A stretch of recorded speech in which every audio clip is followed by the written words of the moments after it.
three identical spheres of mass small m are placed at the vertices of an equilateral triangle of length a।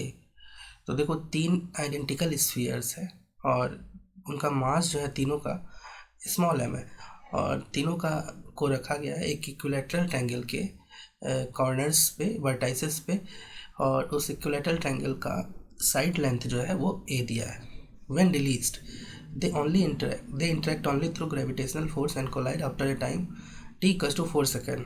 बोला जा रहा है कि अगर जब रिलीज़ करते हो तो वो अट्रैक्ट करते हैं एक दूसरे को और एज ए रिज़ल्ट वो कोलाइड कर जाते हैं ग्रेविटेशनल फोर्स के कारण, केवल और केवल ग्रेविटेशनल फोर्स के कारण t equals to 4 सेकेंड पे। If the sides of the triangle are increase to length 2a and also the masses of the spheres are made 2m then they will collide after fill in the blanks second.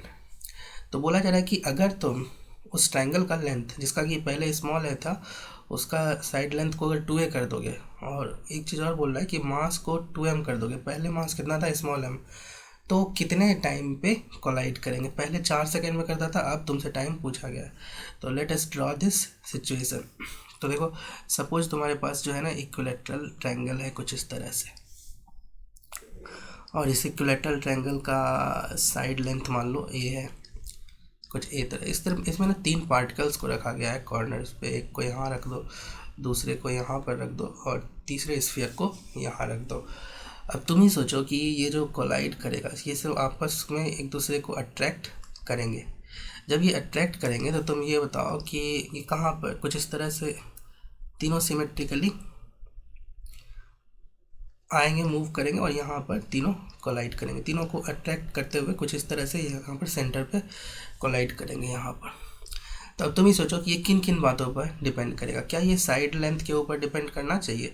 Time जो है collision का वो side length के ऊपर। अब सोचो side length बहुत ज़्यादा बड़ा कर दोगे तो ऑब्वियसली टाइम ज़्यादा लगेगा उसको कोलाइड करने में, है ना, सेंट्रॉइड तक आने में। तो इसका मतलब है कि साइड लेंथ के ऊपर डिपेंड करेगा, है ना। और किन किन चीज़ों के ऊपर डिपेंड करेगा, है ना। वी डोंट नो पावर हम एज्यूम करेंगे अभी जो है, केवल मैं ऐसे लिख रहा हूँ कि किन किन चीज़ों पर डिपेंड करेगा। अब देखो मास के ऊपर, अब सोचो ना मास हैवी होगा या अगर मान लो कि लाइट होगा उसके ऊपर भी डिपेंड करना चाहिए, तो इनके ऊपर डिपेंड करेगा। इसके अलावा एक और चीज़ है कि देखो बोला गया है कि वो जो है ना इंटरेक्ट करते हैं ग्रेविटेशनल फोर्स के कारण।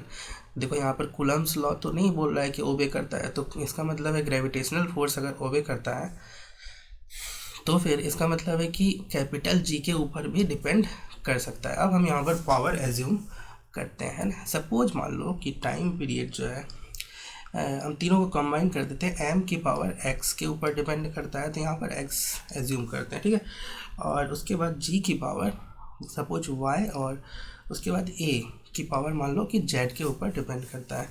तो हमने ऐसा एज्यूम कर लिया। तो उसके बाद देखो इसका मतलब है कि dimension of time must be equals to, है ना, बल्कि एक कांस्टेंट भी यहाँ ले आओ, है ना। दिस इज इक्वल टू एक कांस्टेंट, ये डायमेंशन लेस कांस्टेंट होगा, एम की पावर एक्स, जी की पावर वाई और ए की पावर जेड के यहाँ पर डायमेंशन लेस कांस्टेंट है। तो देखो अगर दो चीज़ इक्वल है तो प्रिंसिपल ऑफ होमोजेनिटी यही बोलता है, डायमेंशन हमें यही सिखाता है कि मास के इक्वल हो सकता है, टाइम के इक्वल हो सकता है। तो फिर LHS में अगर कोई चीज़ RHS के इक्वल है तो ये दोनों का डायमेंशन मस्ट बी इक्वल, है ना। तो इसका मतलब है कि डायमेंशन वाइज तुम ये बता सकते हो कि दोनों का डायमेंशन को इक्वल लिख दो। ये एक्स हो जाएगा dimension of G capital G gravitational constant y, और ए की पावर ए का डायमेंशन क्या होगा, तो ए का डायमेंशन ना, ए देखो लेंथ है तो साइड लेंथ अगर है तो साइड लेंथ का डायमेंशन तुम एल रख दो, एल की पावर जेड।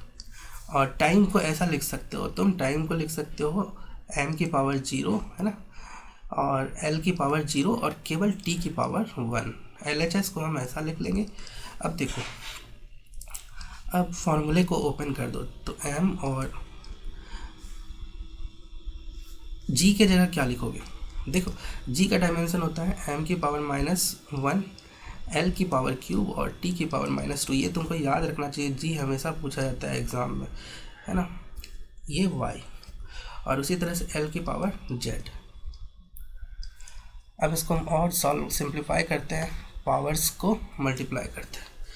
तो देखो m का पावर जो आ रहा है वो x आ रहा है, और सेकंड वाले टर्म से m की पावर माइनस y आ जाएगा, y into -1 minus y, l की पावर 3y आ जाएगा, और t की पावर -2y आ जाएगा, l की पावर z आ जाएगा। इसको जो है ना पावर्स को ऐड कर लो, तो देखो m की पावर x और इधर से -y आ जाएगा, l की पावर 3y प्लस z आ जाएगा, और t की पावर -2y आ जाएगा।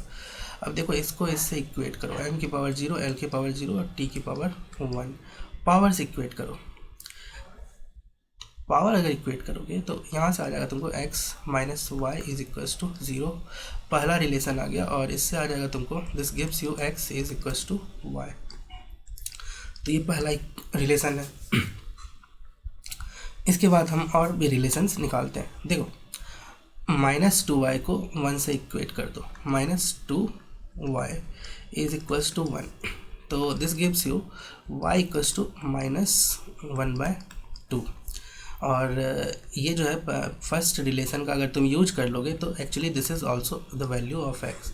देखो x और y दोनों की वैल्यूज़ तुमको मिल गई, तो बहुत ही आसान था। और इसके बाद जो है अब 3y प्लस जेड की पावर कितना होगा, ये l की पावर 0 से l से इक्वेट कर दो, तो 3y plus z is equals to कितना हो जाएगा, -3y इक्वल्स टू -3, और y की जगह -1/2 इक्वल्स टू 3/2। देखो तुम्हारे पास सारे पावर्स आ गए।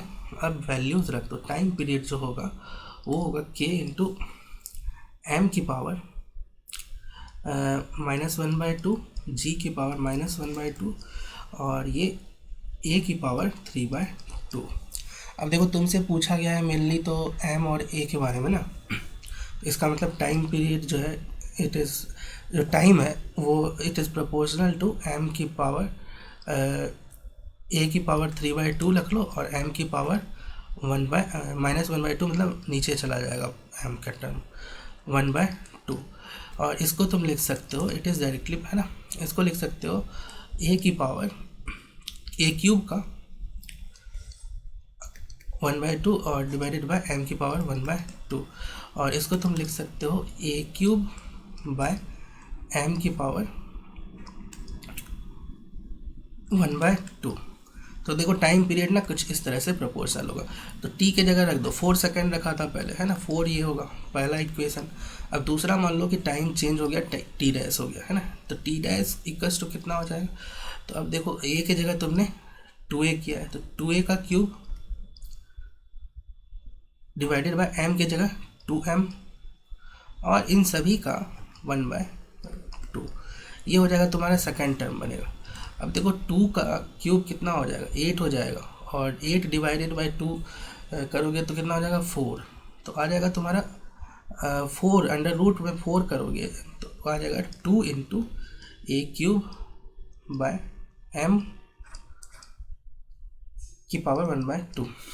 अब देखो पहले रिलेशन से है ना, फर्स्ट रिलेशन से a³ बाय m कितना होगा की पावर अंडर रूट जो होगा, तो ये आ जाएगा 2 इंटू, और इसके जगह आ जाएगा 4 इक्वल्स टू 8 सेकेंड लगेगा।